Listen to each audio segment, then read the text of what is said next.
Call to order the 2/24/22 to Avon Town Council meeting. Please rise for the Pledge of Allegiance. I pledge allegiance to the flag of the United States of America and to the republic for which it stands, one nation, under God, indivisible, with liberty and justice for all.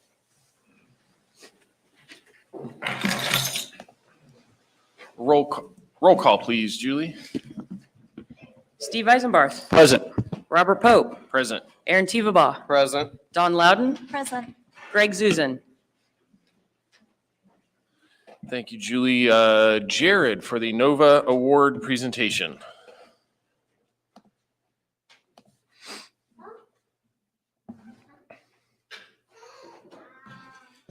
Good morning, Council. Actually, evening, unless you're on the other side of the world, which in case. Good morning. Chelsea, would you come on up here with me? This is your spot right here. Chelsea Neiswinger, right?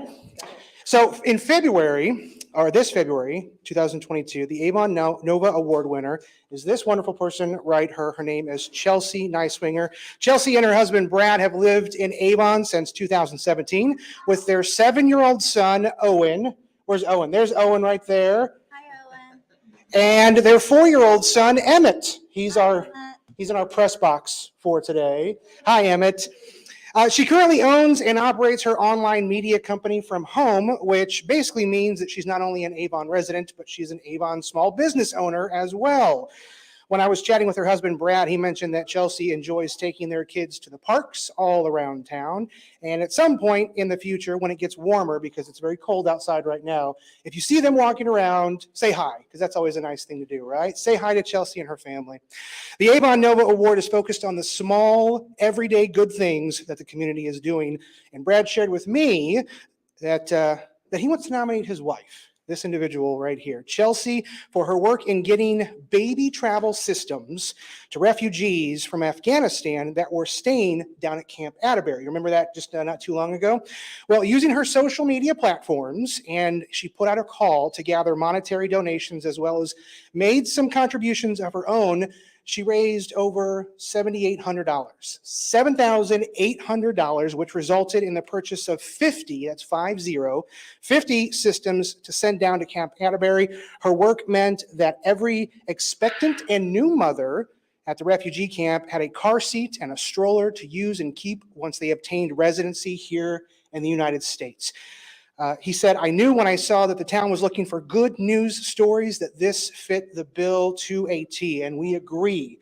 Chelsea, thank you for being a shining light here in Avon, in Hendricks County, in the state, in America. What you're doing is very, very cool. Thank you for using your skills and talents to help those that need help. Thank you for being there for mothers and families when they needed somebody. Thank you for all that you have done, all that you do, and all that you will do in the future with Brad and Owen and Emmett by your side. On behalf of the entire town of Avon, those that are here, those that work here, those that live here, we want to present you with these two awards, an award and a certificate for being our February 2022 Avon Nova winner. My friends, Chelsea Neiswinger.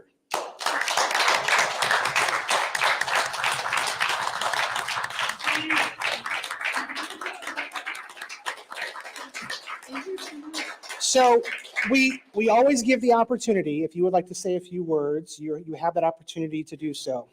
I don't know what to say, really. Thank you so much. I really appreciate this. I didn't even think what I did would have gotten me an award, but that's great. We just love living here in Avon and with the kids' schools and everything in the parks, and they're really excited about the new splash pad that's coming. So I'm really looking forward to that. So yeah, thank you so much. Oh, wow, thank you. That's beautiful. There you go. So I would like to request if we could take a short recess to take a few photos. We can come back and then continue with the meeting. 5-minute recess for photos.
So that seemed like it went quick. Yeah, that did seem quick.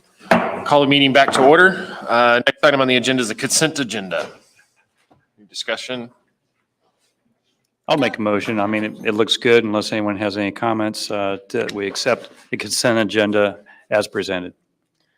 I would like to make a quick note on the executive session memoranda that I posted Friday to give to you guys. There was a slight error in the verbiage at the end. It was to discuss the pending litigation. So I have corrected that version from what you have in your packet, and you will sign the corrected version tonight. You can review it if you approve the consent agenda and then sign it. Yeah, I agree with the clerk treasurer, Julia, on that. And so we'd like to keep that motion. Second. We have a first and a second. Julie, please take roll call. Don Loudon, 4. Robert Pope, 4. Aaron Teveba, 4. Steve Eisenbarth, 4. This is the first opportunity of two public comment opportunities. Please, you may comment on items on the agenda that are not a public hearing or on a specific matter within the council's jurisdiction. This is not a Q&A session, but an opportunity to share your comments with the council. Please come forward to the microphone, state your name and address, and limit your time to 3 minutes.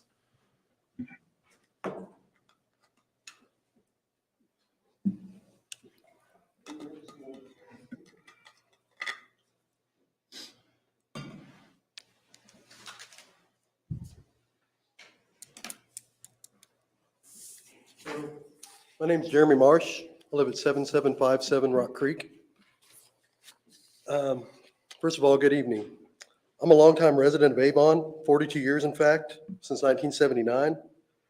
The focus of this town and county, the governing here, has always been around family values, serving to create an envelope of safety through stewardship, preserving rural values, changing only what is necessary and agreed upon by the community to improve our lives. Protecting our children, and that focus has always been oriented toward retaining a family-first mindset, particularly with regards to which companies and entities were allowed into our neighborhoods, and that's a worthy aim. But last year, when the subject of 5G communications was quickly dealt with, a provision was rammed through. A councilman stated there was no choice but to simply accept the measure. This member claimed it would happen regardless, whatever anyone had to say about it. The provision allowed for the deployment of 5G antenna apparatus on any lamp or light post throughout the towns and neighborhoods.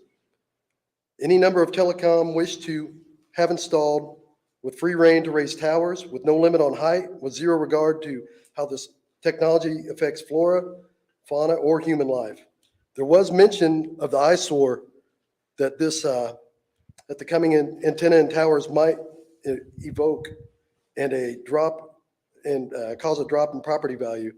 Yet no voice was given to the risks which might adversely affect everyone in our community and them that pay visit. This non-reaction was done as something systematic, devoid of emotion and responsibility. Lately, argument has been made by airports. The 5G signals disrupt airplane to tower communications, in some cases disallow the lowering of landing gear. Last year in live commentary, I made extensive arguments by entering text of studies to consider regarding the ill effects spurred on by this strengthened signal inclement to the human system, flu-like symptoms from overexposure, and damage to eyes and minds.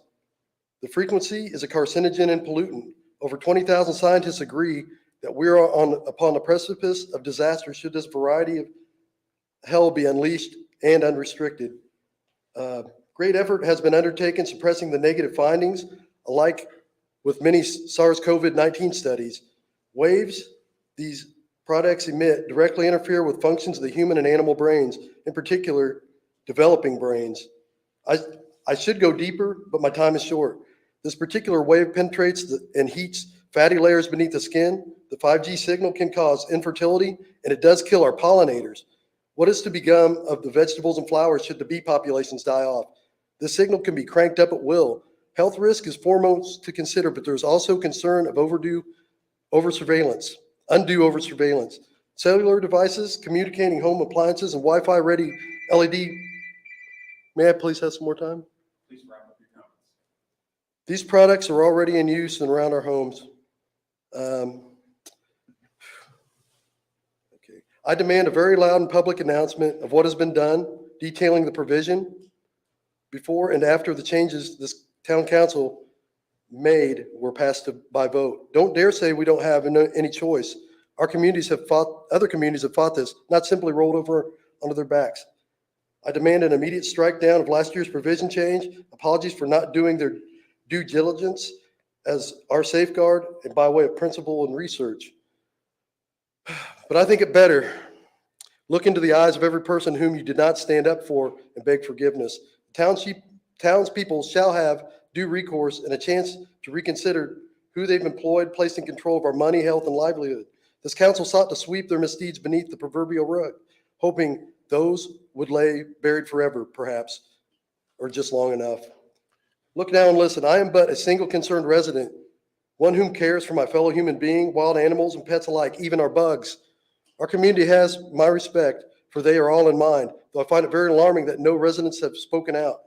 But this I can be certain, most never knew what was set up against them. Health and safety were blatantly ignored, Please wholly wrap up. unknown until Please. the, Please wrap up your comments. I'm gonna need about 2 more minutes. I apologize. We need to get on with our business. Please finish your comments. In parting, please note that I have given the council ample opportunity to read my letter, and they could have done so. The past few weeks, there was a couple weeks ago, there was an opportunity for the council to read my letter in full, and there was no public speakers, yet it was ignored. Thank you. Your email has been included in public record.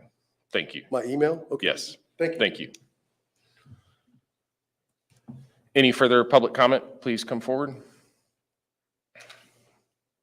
Seeing none, we'll move on. We'll close that section of public comment, move on to council comment and liaison reports. Start with you, Dawn. Okay, I have quite a few. First, I've attended the ribbon cutting for the first anniversary of the Gold Cleaver Meat Store over by Pizza King Station there. Secondly, the GOP Chairman's Breakfast, where 3 candidates all spoke that are vying for the sheriff position. Attended the State of the Township meeting at Washington Township and listened to their annual report presentation. Attended an annexation open house here at Town Hall for a Area 1 priority. It was attended by about 5 or 6 residents, well, families or landowners, I guess I should say. Lastly, well, no, not lastly. Second to last. The Hendricks County Recycling District is, they have opened up their spring grant round. They have $10,000 available for a grant that the deadline for applying for that is March 25th, and it will be announced who they were granted to by May 1st. That is open to all local tax exempt entities and nonprofit organizations. So if there's anyone out there in the community that wants to apply for that grant, this would be the time, and to contact Hendricks County Recycling for more information. Lastly, this coming Monday, the 28th, is the GOP Legislative Breakfast at 7 a.m. at the Hendricks County Fairgrounds. Thank you. Aaron? Yeah, the RDC met on Monday, the 21st, received an update on 100 South. The water meters are ongoing. The lights are installed, all but the west end, and the rest of the work should be picking up around the middle of April, with a completion date of August of this year. They also authorized the TIF annual report and passed the TIF pledge for bond revenues. Steve? No additional plan commission comments to mention.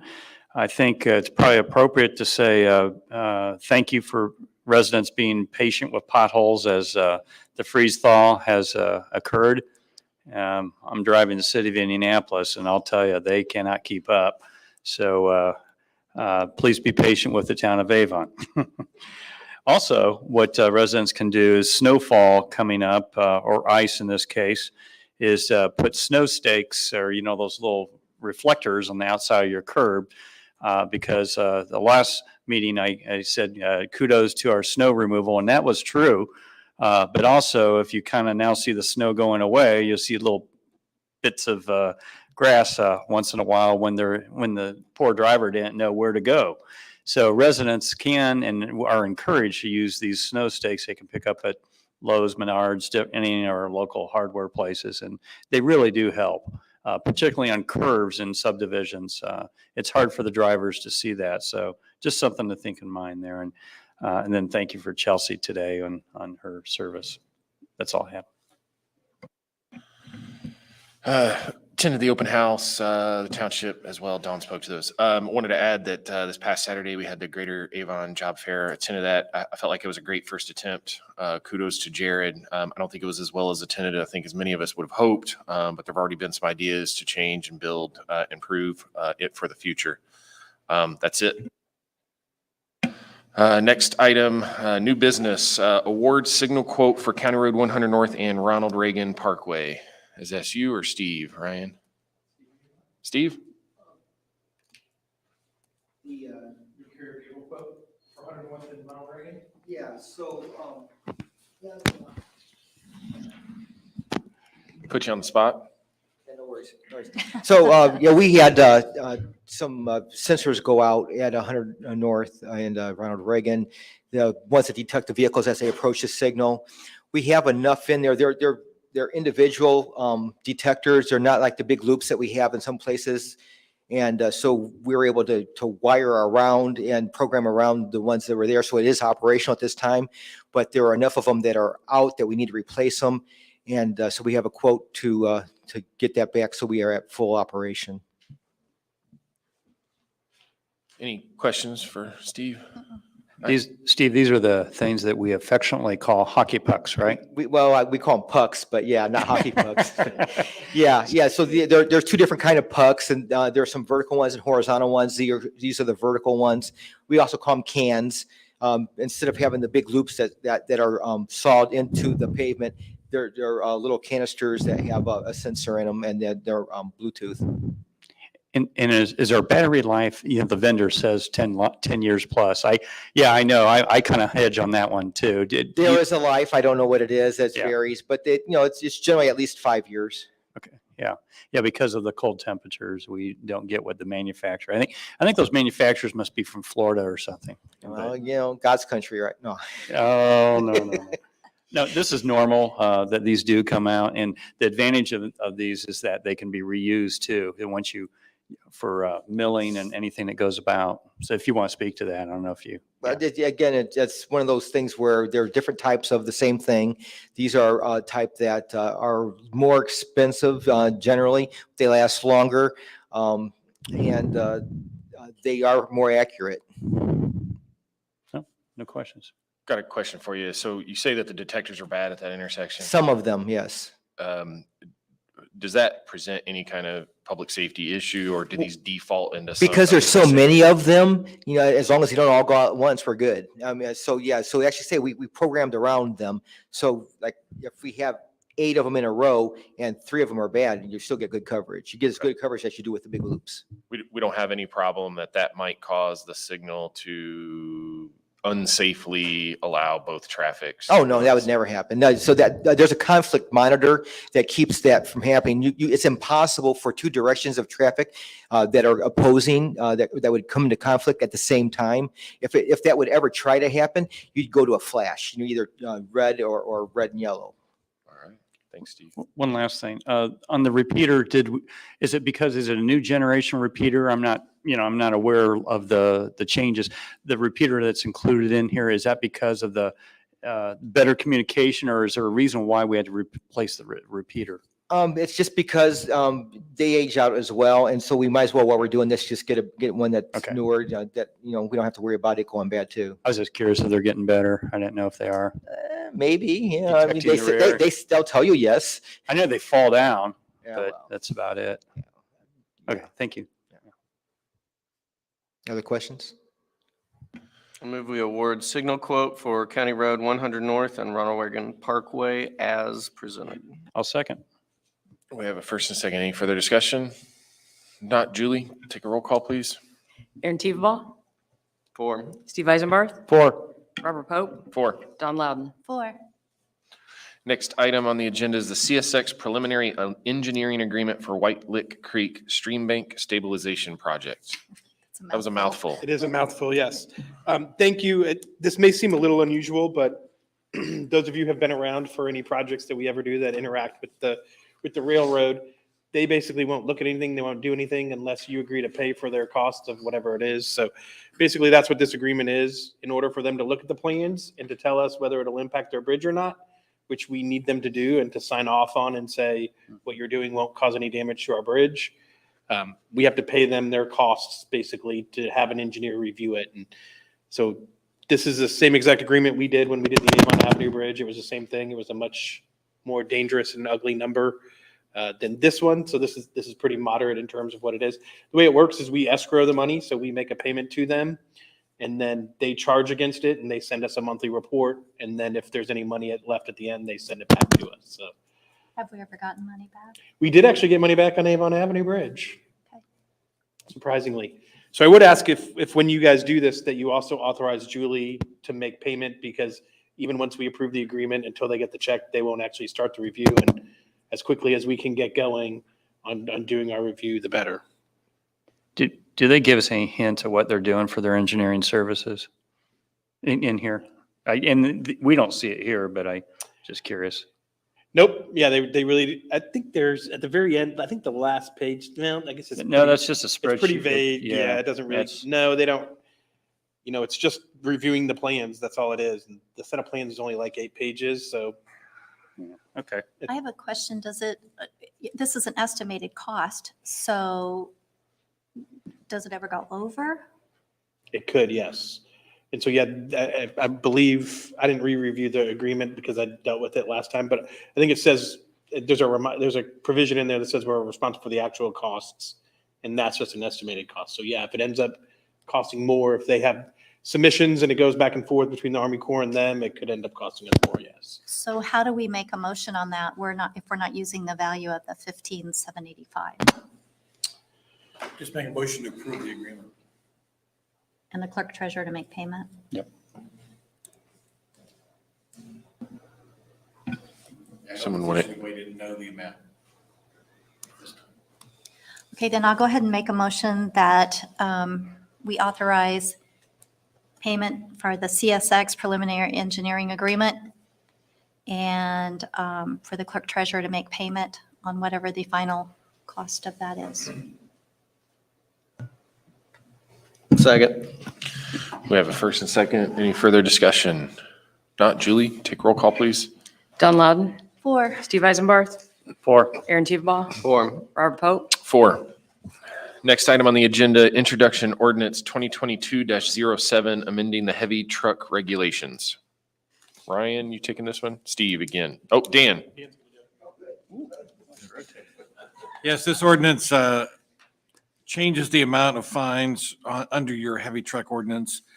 So as you know, you have an ordinance which helps prevent heavy loaded trucks from being on your roads and requires them to take the shortest distance to the major arterial driving passages we want them to use. And this, because of, again, problems with this area, this ordinance amendment would seek to increase and escalate those fines so that after the higher first offense and then higher fines for subsequent offenses. And it's introduction only. I got a question for you. So in this, we some of the roads listed, I'm pretty sure we copy and paste these from previous whatnot. Should we change the roads listed, specifically State Road 267, since it no longer exists in Avon, and call it Avon Avenue? I think that's a Yes, we recommended should. change. And Okay, we will. Yeah, I was just making those changes. excellent. I've got another one. We do want heavy truck traffic on 100 South with our new industrial park. Should we update this to include 100 South after it's completed? We should, yes. Excellent. I have no questions, no further questions. Anyone else? do we don't want them on 100 South in front of the residential areas, so how do we distinguish? It's a Not in front of the corridor kind of thing, right? I mean, it's. Yeah, we'll specify on 100 South we'll say from the west flanking roundabout, which actually will have a name. We'll say from that street to Ronald Reagan Parkway is permitted. So we'll permit it in that area only. Okay. Entertain a motion? Oh, Apologies. It's reading. My apologies. Yep, this one's an introduction. Please note, ordinance 2022-07 is introduced. Next item on the agenda, introduction of ordinance 2022-08, amending our investment policy. Yes, Indiana law requires you to have an investment policy which restricts what your clerk treasurer can do with your money in order to avoid risky investment. So what you have in front of you is a restatement of those restrictions right out of the statute. And you'll note that local governments must renew these policies every 4 years. So it's that time. So if adopted, these policies, which changed just slightly by the state legislature last year, it would go into effect right away, and then it would expire 4 years from now. So you have to take another look at this every 4 years. This these restrictions all follow the state statute. And so we would recommend that you adopt them and also get these into your town code so people can see what they are. This is introduction only. I'd be happy to answer any questions. Any questions for Mr. Taylor? Makes sense. All right, please recognize introduction, ordinance 2022-08 as introduced. Moving on, legal counsel report. Nothing further. Thank you. Excellent. This is the second of two public comment opportunities. You may comment on items on the agenda that are not a part of a public hearing or on a specific matter within the council's jurisdiction. This is not a Q&A session, but an opportunity to share your comments with the council. Please come forward to the microphone, state your name and address, and limit your time to 3 minutes. Seeing no one coming forward, we'll close that section of public comment, move on to second council comment. Anything further? I meant to mention earlier, I want to put it on your guys' radar. Jim Petridis has resigned from the Planning Commission. We need to replace him with a Democrat or an independent. Keep that in mind. And we might just say that I believe he's moving for work, but he's done a tremendous job on our plan commission for a long time. We'll hate to see him go, and we might extend those wishes. I think he would love to stay here and stay on. He's done a good job for us. Yes, he would. And He thank set a you. good example. I mean, he's been very good for the community. Yes, he has. That's it. Nothing else. Council calendar. Brian? Yeah, I apologize. There's a slight typo on your agenda. Our next meeting is not February 24th. It is March 10th at 7 PM. And just to wear you out again, we do have a work session in advance of that at 5:30 PM as well. So that's all I've got for now. It's correct on the electronic copy. Is it really? Yeah, it says March 10th on the agenda. Meeting adjourned.